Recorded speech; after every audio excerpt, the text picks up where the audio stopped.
e de repente eu fui demitido, né? Então eu tive essa façanha, né? Fui demitido de uma estatal, eu não roubei, não matei, apenas discordei.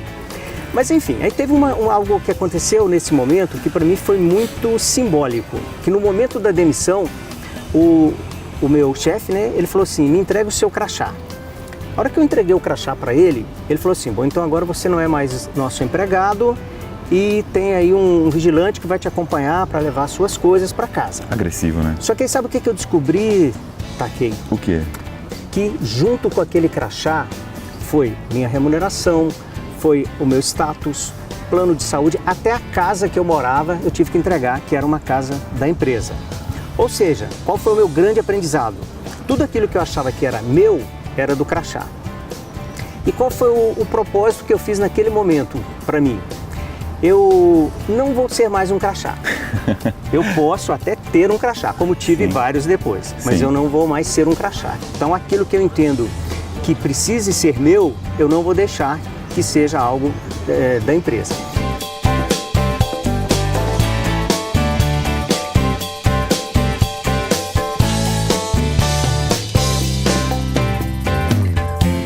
Olá, amigos do programa Heróis de Propósito da rede RVC.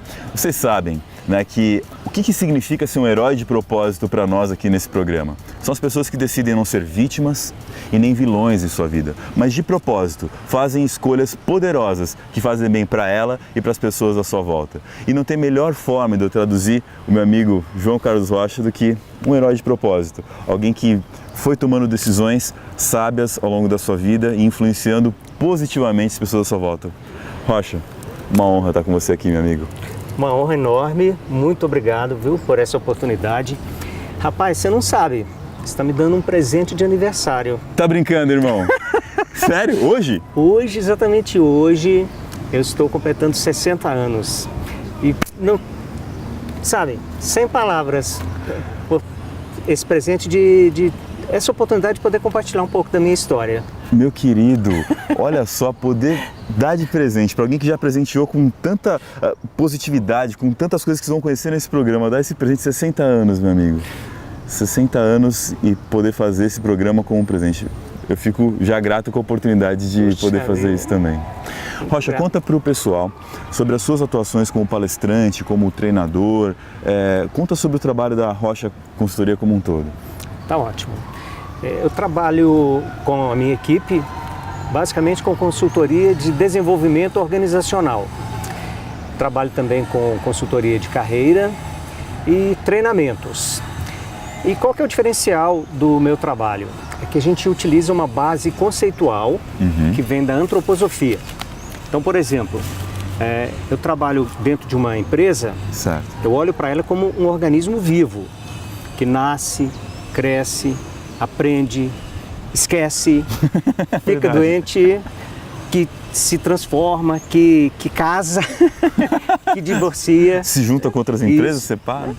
E o que faz a diferença de uma empresa para outra são as pessoas. Então nenhuma empresa é maior do que o horizonte espiritual das pessoas que a carregam.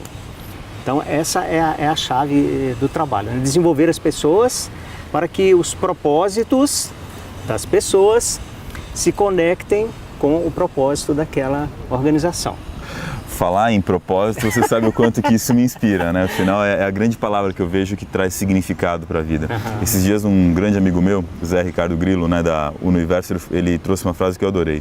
Ele falou assim, trabalho, ações sem propósito são só um trabalho árduo. Propósitos sem ações são somente um sonho. A gente precisa juntar nossos propósitos com ações para realmente realizá-los na prática. Essa sua consultoria é muito diferenciada. Olhar a organização como um ser vivo composto de outros seres vivos é algo poderoso. Como é que tem sido a recepção das empresas em relação a essa perspectiva tão forte, Rocha? Olha, essa metodologia, ela está no Brasil há cerca de 30 anos. É bem consolidada. E eu trabalho com ela há 20 anos. Então o que acontece? Num primeiro momento é um susto, né? Então, inclusive, eu me lembro que quando eu estava aprendendo a metodologia, os meus mentores me orientaram. Você não pode chegar na empresa e falar, nós vamos trabalhar a espiritualidade aqui na organização. Fica hiper filosófico, né? Eles não vão nem te receber, né? Sim, eles não vão nem te receber. Então você vai propor, né? Você vai fazer uma proposta para ajudar, para construir junto com a empresa. Essa é uma outra característica do trabalho, a gente não leva nada pronto, é tudo construído junto com o cliente. Você vai levar essa metodologia, vai construir e ele, ao final, ele vai perceber que tem algo diferente e ele vai te perguntar, mas espera aí, então eu escuto perguntas do tipo, como é que chama isso que você faz? Né? Tem algo diferente aí, que nome se dá para isso? Legal. Sabe? E aí explicando também para os nossos espectadores, o que fundamenta a antroposofia, o que é a antroposofia? A antroposofia ela foi criada por Rudolf Steiner, um austríaco, no começo do século passado, e ele é médico. Então a antroposofia ela parte de arquétipos. Então, né, o que são arquétipos segundo a antroposofia, segundo eu compreendo? Certo. São modelos presentes na criação.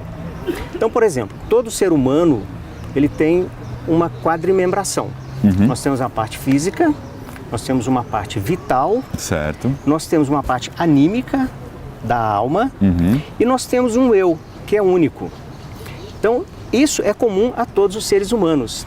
E até aproveitando a questão da organização, o primeiro passo para você olhar uma empresa como um organismo vivo é enxergar nela que está presente esse arquétipo. Ah, entendi. Como ela foi criada por nós, então tem aquela relação ontológica, né, da criatura com o seu criador. A gente já faz a nossa imagem e semelhança também. É imagem e semelhança. Então a empresa também ela tem o seu corpo físico, ela tem o seu corpo vital, né, seus processos, procedimentos. Ela tem a sua alma, que somos nós, que são as pessoas, e ela tem a sua identidade. Cada empresa é única. Fantástico. Assim, só para completar a imagem, né? Então, esses princípios, então, eles foram usados na medicina, na agricultura biodinâmica, se originou da antroposofia, e na pedagogia Waldorf. E aí, um holandês, que é o Bernard Leverhulst, falou, puxa vida, por que não usar tudo isso, então, nas organizações? E daí que nasceu esse modelo de consultoria. Poderoso. E aí, as empresas dão qual feedback para você na hora que você faz esse trabalho? Olha, rapaz, é emocionante mesmo, sabe? O feedback começa quando a gente começa o trabalho, porque eu não levo nada pronto. Então eu começo entendendo a necessidade da organização, a partir de um diretor, do presidente, daquela pessoa que me chamou. Aí eu peço licença a ele para aferir essa visão que ele tem com as pessoas da organização, com as pessoas que vão fazer que às vezes é distorcida, trabalho, né? Quem está à frente da organização não enxerga exatamente quem está na base da organização, né? Eles têm visões diferentes sobre a organização e o que ela faz. Olha, Takei, na maioria das vezes, sabe? Eu digo assim, que o maior desafio de uma organização é levar o seu pensamento estratégico a todos os níveis. Ele vai se perdendo. É quando chega lá embaixo, no nível de operacional, aquilo já se perdeu, né? Então, nesse primeiro momento, quando eu faço essa aferição e quando eu começo a conversar com as pessoas, nós vamos fazer um trabalho aqui, eu queria saber a sua opinião, como é que você vê isso? E aí no final eu peço um feedback, eu sempre falo assim, agora me dê um recado. Eu estou chegando agora nessa organização, como eu preciso trabalhar aqui para que tudo dê certo? Normalmente as pessoas falam assim, você já começou bem, vindo aqui e ouvindo a gente, né? Ouvir as pessoas antes de tomar decisões, antes de fazer fórmulas, esse é um grande diferencial para já começar o trabalho no bom rumo. O que será que influenciou o Rocha ao longo da sua carreira para escolher esse caminho de um desenvolvimento organizacional tão poderoso e tão profundo? A gente vai conhecer a jornada do herói, a jornada que construiu o Rocha na volta do nosso programa Herói de Propósito da Rede RVC.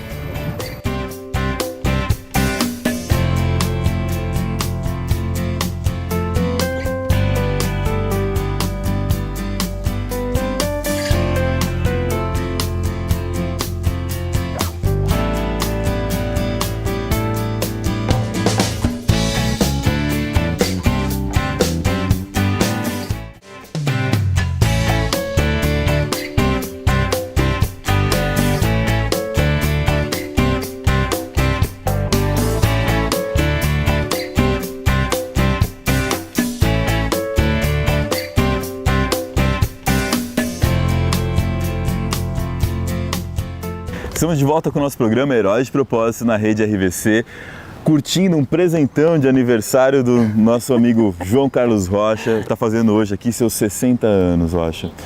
A gente olha uma atuação tão bonita como a que você tem hoje, transformando a realidade de empresas, de pessoas com suas palestras, treinamentos, né, workshops, e às vezes a gente corre o risco de esquecer que houve uma jornada por trás disso. Qual foi o momento da virada em que você falou, eu vou sair do comum e vou partir para o extraordinário, para aquilo que nem todos têm? Muito bom, muito bom poder recordar essa história nesse dia. Eu estava com 28 anos, eu trabalhava numa estatal, uma companhia siderúrgica. Eu era um especialista em automação de central termoelétrica, tinha ali toda uma projeção, né, de ter uma carreira linear naquele sentido. Aquela que as organizações oferecem, né? E de repente eu fui demitido, né? Então eu tive essa façanha, né? Fui demitido de uma estatal, não roubei, não matei, apenas discordei.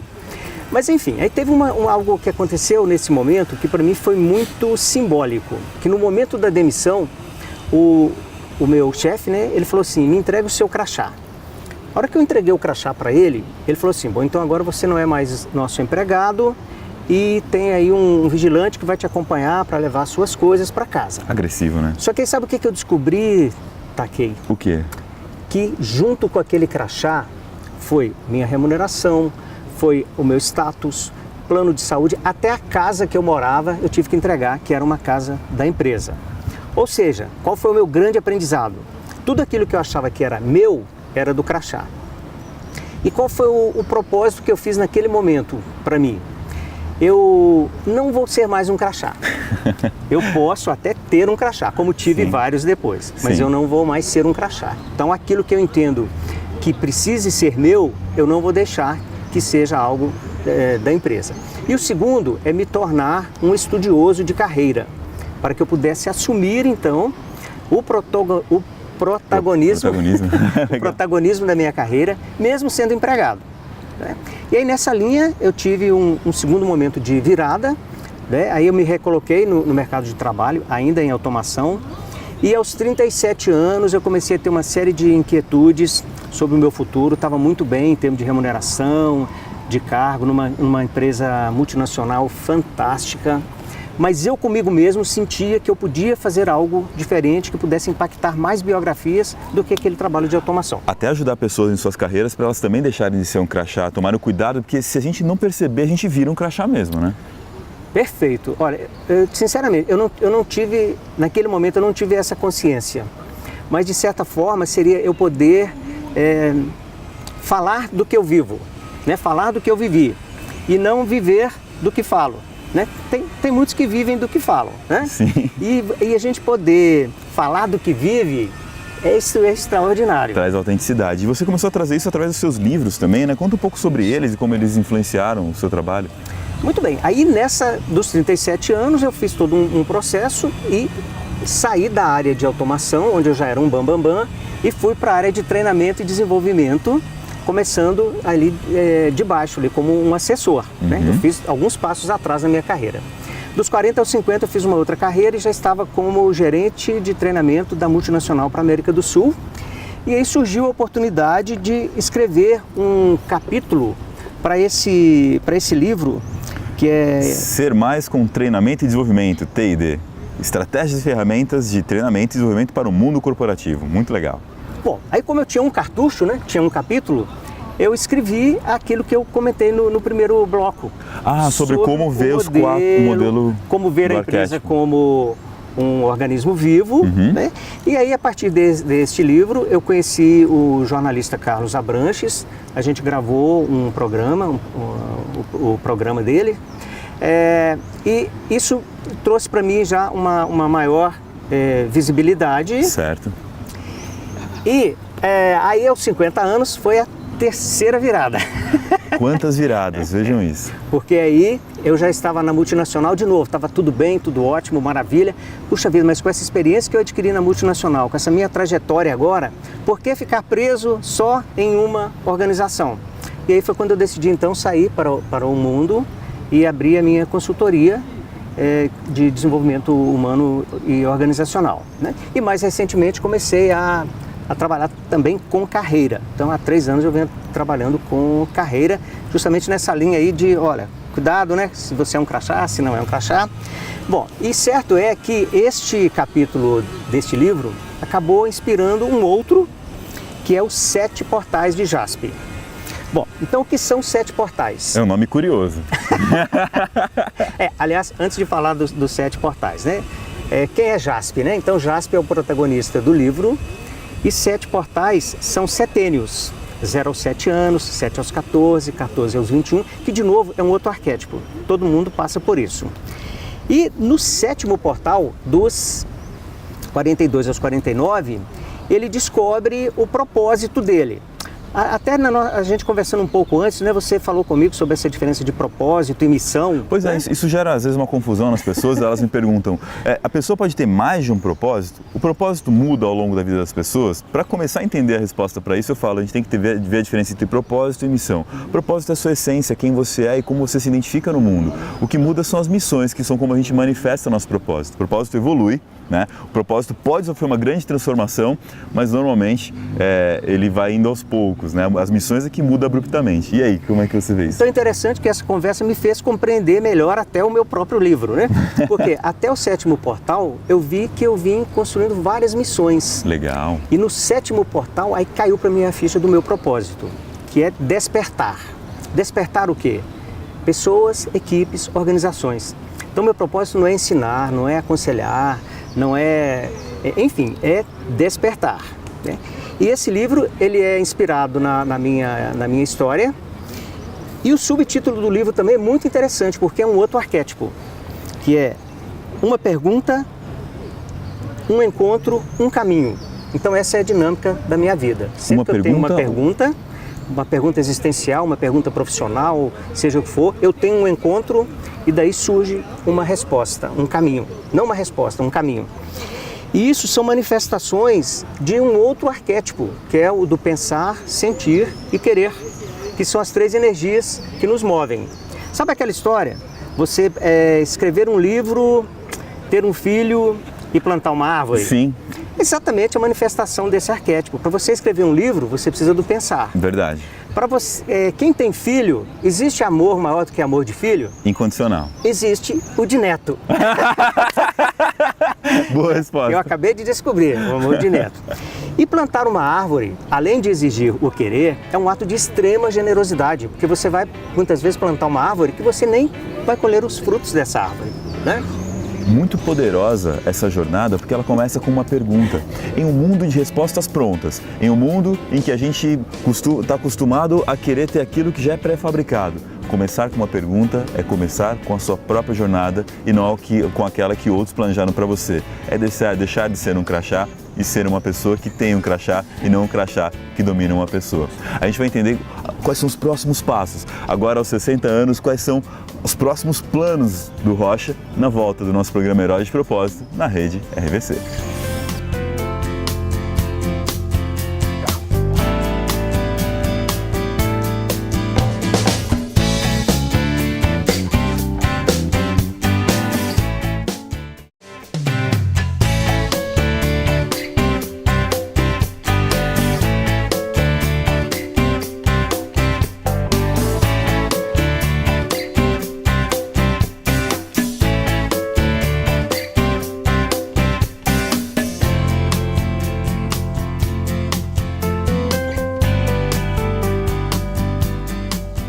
Primeiro se fez um verbo. O verbo é a ação, é a realização, é como a gente concretiza o nosso propósito. E eu gostei muito, Rocha, de entender que o seu verbo no nosso segundo bloco é o verbo do despertar.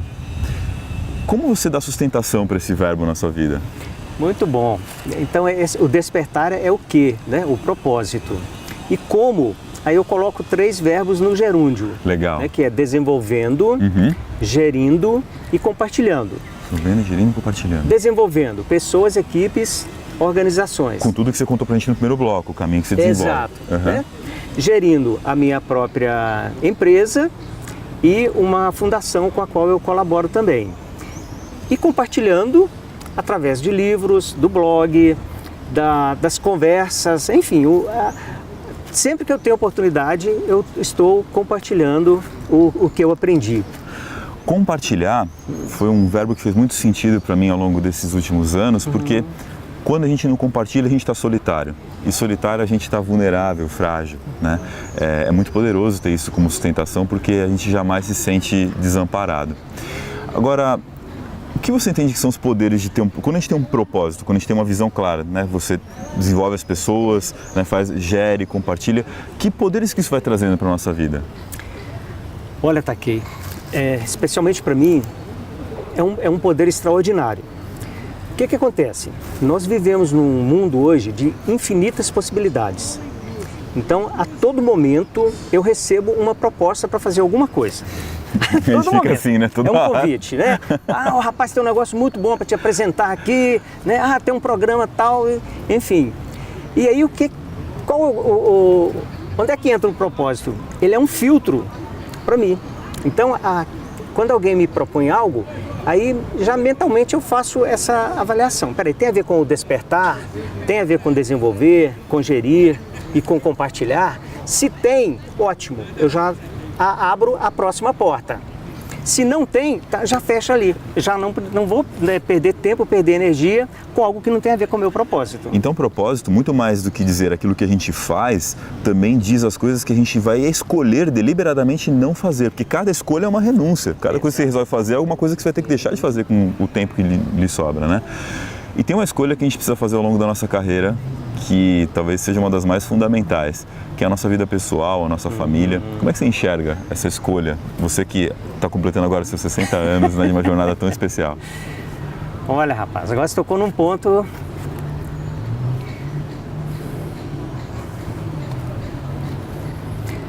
Sempre que eu começo a uma palestra, alguma atividade profissional, eu coloco mostrando uma foto da minha família. Então, né, eu e minha esposa, que eu a conheci, ela tinha 15 anos, eu 16 anos.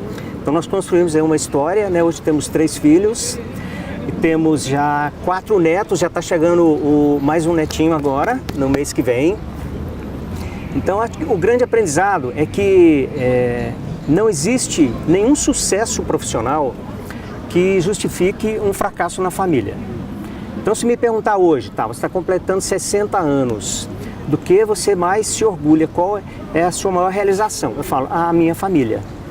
Então, naturalmente, né, que aí eu estou falando da minha esposa, essa parceira, né, desde sempre, e que sem ela também não teria... Nada mais teria acontecido, os filhos, os netos. Né? Agora, lidando com executivos, Rocha, que são compelidos pelo sistema tradicional a muitas vezes deixar a família de lado. Não que isso aconteça sempre, mas é uma coisa muito comum de acontecer. Como que você dá suporte para que eles se apercebam desses limites que eles precisam estabelecer na vida, na carreira, dessa frequência? Aí entra o despertar. Né? Então, se eu chego para um executivo, principalmente, né, que normalmente são pessoas que têm um desenvolvimento intelectual muito grande, normalmente também um desenvolvimento econômico, então que já goza de uma certa liberdade. Então, se eu chegar para ele dizendo para ele o que ele... tem que fazer da vida dele, ele falou assim, quem é você? Né? Ele não vai aceitar. Então, aí eu entro com o despertar. Né? Então, se a pessoa se permite, né, que eu faça para ela algumas perguntas para que ela possa me contar a história dela. E à medida que ela vai contando a história dela, quais foram os pontos de virada, as escolhas que ela teve que fazer, né? O escolher. Você sabe que escolher o sim, na minha compreensão, é fácil. O difícil mesmo é escolher o não. Para começar, o que eu não quero mais na minha vida, né? O que eu não quero mais na minha bagagem, porque não cabe nesse meu futuro. E aí, a partir da recordação que a pessoa vai fazendo da própria vida, da própria trajetória, ela vai encontrar momentos em que são pessoas que fizeram a diferença. Entendi. É que foi uma amizade que fez a diferença. É que foi uma indicação que fez uma diferença. Foi uma mulher, um marido, um namorado que fez a diferença. O que realmente as fez felizes. Que realmente a fez feliz. Então não foi exatamente aquela profissão ou aquele dinheiro no banco. Não, foi esse aspecto pessoal. Essa conversa poderosa que você tem é algo que desperta fortemente a consciência na pessoa. Desperta. Porque não adianta você empurrar essa consciência goela abaixo. São perguntas, é um caminho para trazer a consciência. Agora, a conscientização é pegar a nossa consciência e levar para uma ação. E como isso se transforma em ações depois, por parte das pessoas com as quais você trabalha, Rocha? Muito boa essa pergunta, né? Porque não adianta nada eu ter uma informação ou ter um conhecimento, seja sobre algo ou principalmente sobre mim mesmo, se aquilo não for para traduzir em uma ação. Né? Então, respeitando os valores do ser, o que ele tem como propósito, às vezes nem tem um propósito, mas uma missão. Os valores. Os valores. Essa conversa anterior com você foi muito boa para eu esclarecer isso de missão, porque missão acaba que todo mundo tem. Independente de estar conectado com ela, não. Como disse lá o amigo, o Grilo, né? Pode ser que ela esteja numa missão que ela não sabe onde aquilo vai dar, que esteja até sendo um trabalho pesaroso, mas tem uma missão. Então, a hora que a pessoa descobre um propósito, né, aí eu lembro Nietzsche, né, que quem tem um quê suporta quase todo o como. Então, a hora que você tem o quê, amigo, o como fica poderosíssimo. Não é verdade? Olhando para a carreira agora, o que você mira para frente? Então, olha só que interessante. Desde aquela história lá dos meus 28 anos, eu comecei a fazer um planejamento de carreira para os próximos 3 anos. Sempre para os próximos 3 anos. E naturalmente que isso não é um plano rígido, isso é um plano que vai sendo ajustado. E no meu último plano, aos 57 anos, eu coloquei como uma visão para mim, neste momento, dos 60, que eu gostaria de ser visto como uma referência em empregabilidade. Então eu trabalhei para isso, construí um programa online, inclusive, voltado para protagonismo de carreira. E agora, desde junho, eu venho pensando, bom, e agora, né? Como é que vai ser a minha versão 6.3? Né? Como é que eu quero me encontrar aos 63? E aí, assim, quando você joga para o universo com genuíno interesse, as coisas aparecem, né? E aí começou a aparecer muitas, né? Eu fui botando meu filtro, não passava, até que surgiu uma oportunidade de trabalhar com marketing de relacionamento. Eu falei, mas espera aí, mas o que é isso? Isso tem a ver com venda, tal, isso não é comigo, não sei vender, tal. Ele falou, olha, isso tem a ver com desenvolver pessoas. Eu falei, peraí, você está falando sério? Ele falou assim, tá, estou falando sério, isso tem a ver com desenvolver pessoas, porque isso não é exatamente só um modelo de trabalho, um modelo de negócio. Isso é uma forma de autodesenvolvimento, de descoberta e tudo mais. Eu falei, bom, então top. Então a minha visão 6.3, eu espero encontrar você para a gente conversar aqui. Meu amigo, muito obrigado. Eu quero voltar na versão 6.3 para falar sobre esse novo João Carlos Rocha, que cada vez que eu te encontro tem uma evolução, tem algo poderoso a se conhecer. E é assim que é a jornada do herói. Ela é uma jornada de muitas missões sendo cumpridas, apesar de todos os desafios, apesar de tudo aquilo que há para ser transposto, como a gente conheceu hoje na história do Rocha. Continue com a gente no programa Herói de Propósito da Rede RVC. Rapaz, dá um abraço aqui, vai! Isso é demais, viu?